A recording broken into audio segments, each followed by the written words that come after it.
Assalamualaikum warahmatullahi wabarakatuh.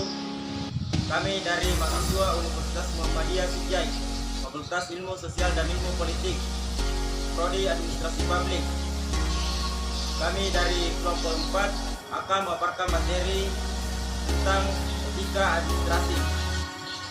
Untuk itu, perkenalkan dari anggota tim kami.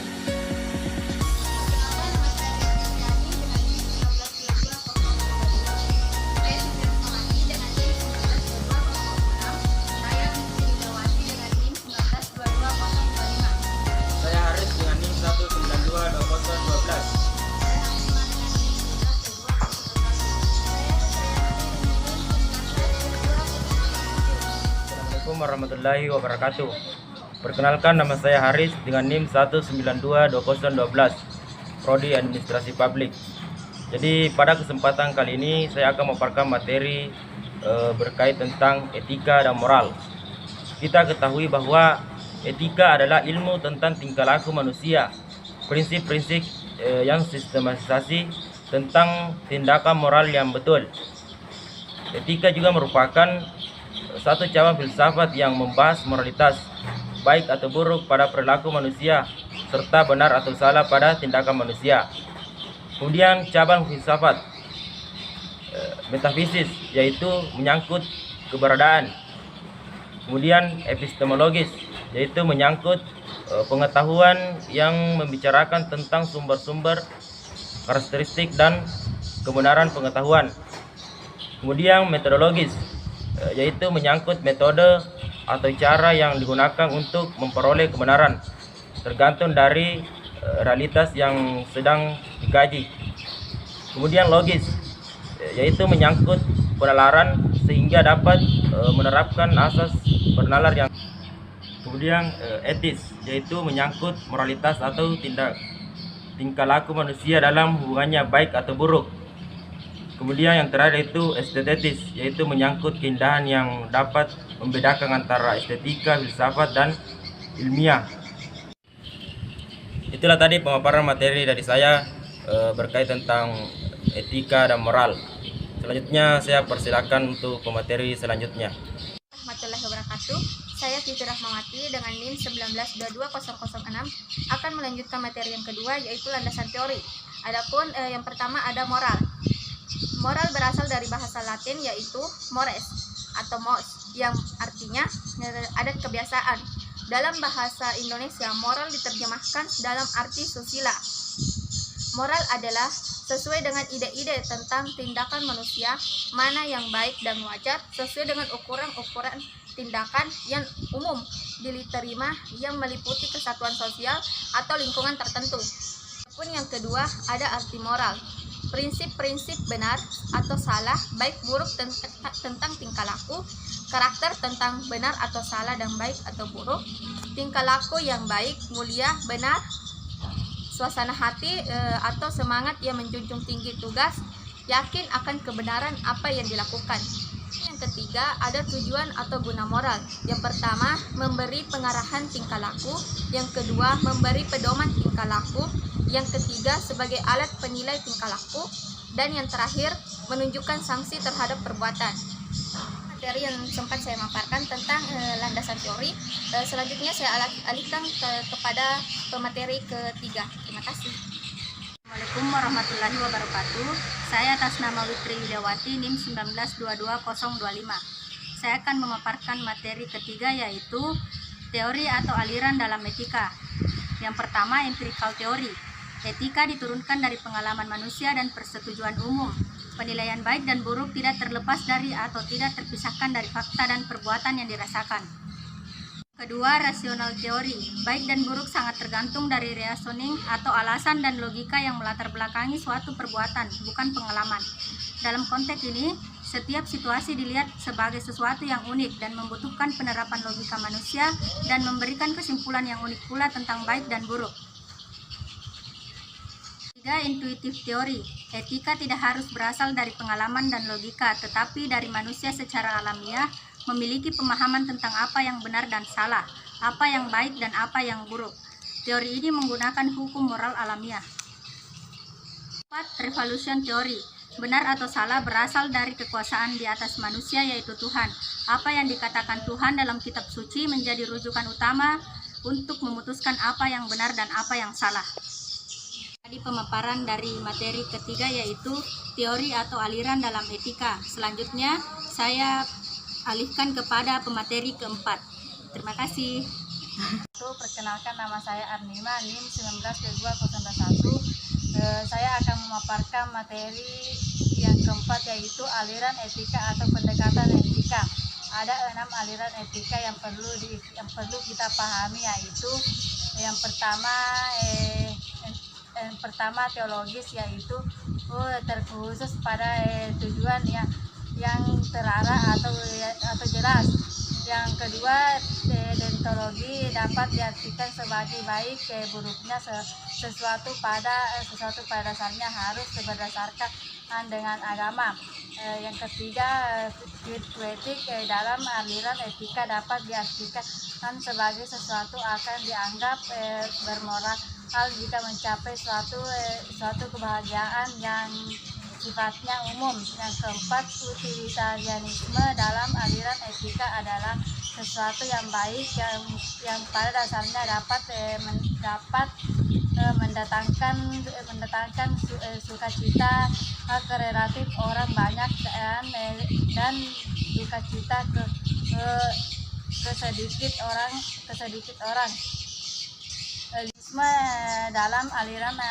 Dalam aliran etika adalah sebuah pusat kesenangan atau kebahagiaan tersendiri tanpa mempedulikan sekitar. Keenam, relativisme moral dalam aliran etika, yaitu relatif yang setiap hari memiliki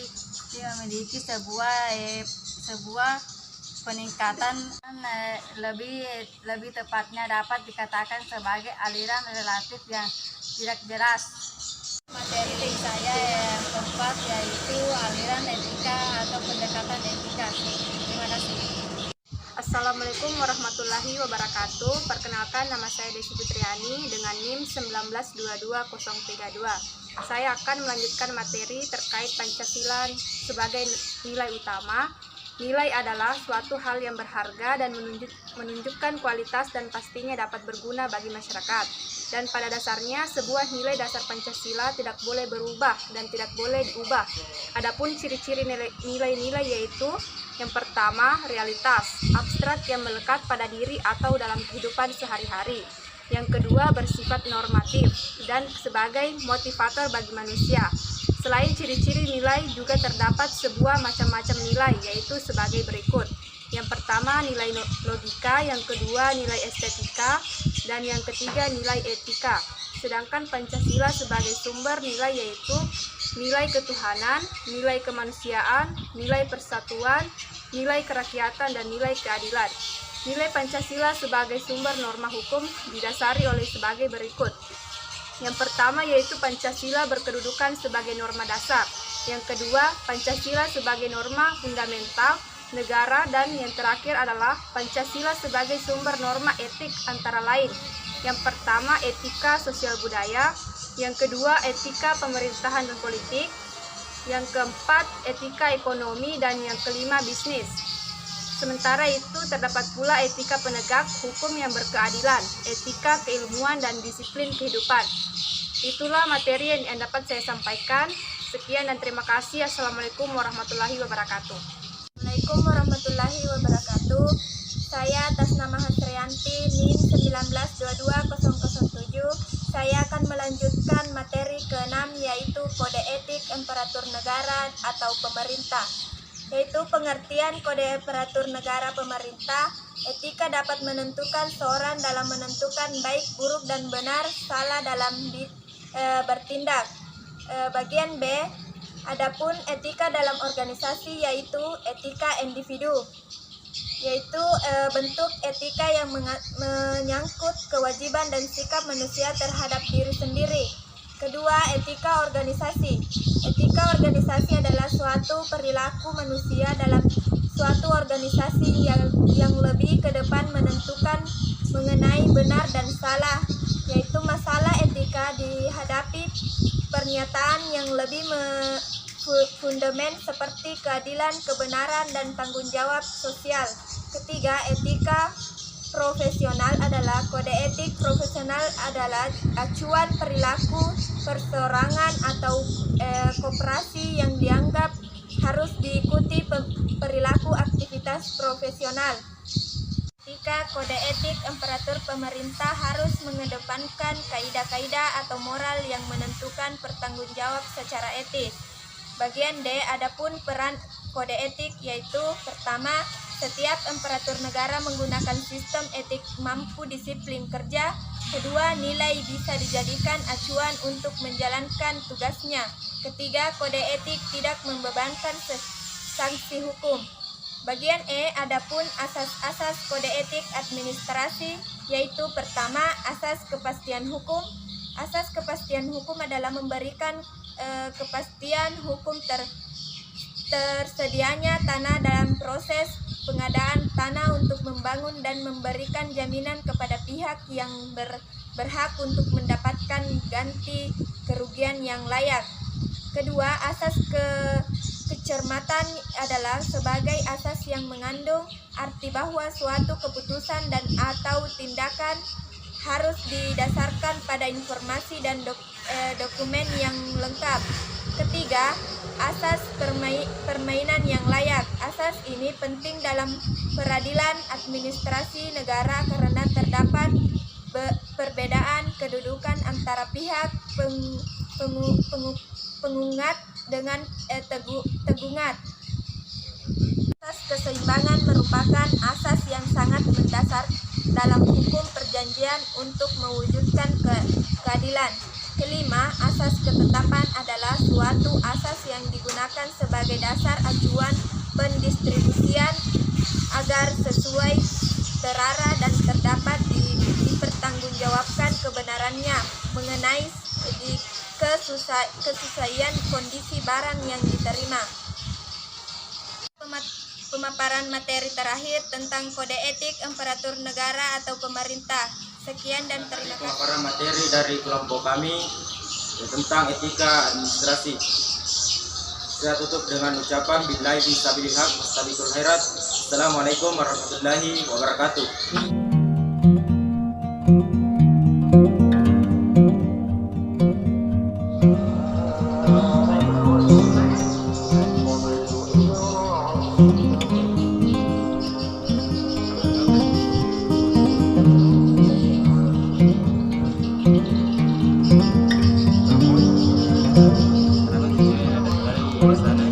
Siapa itu? Sana coba.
Polri terbuka dulu sampai 21 Juni, tapi masih ada gelombang keduanya ini deh.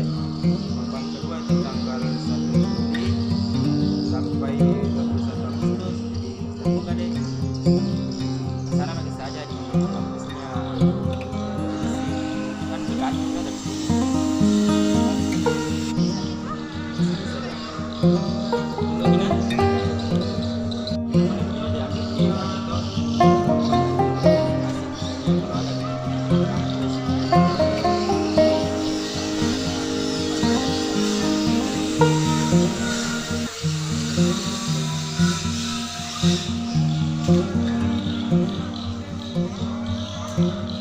Ya,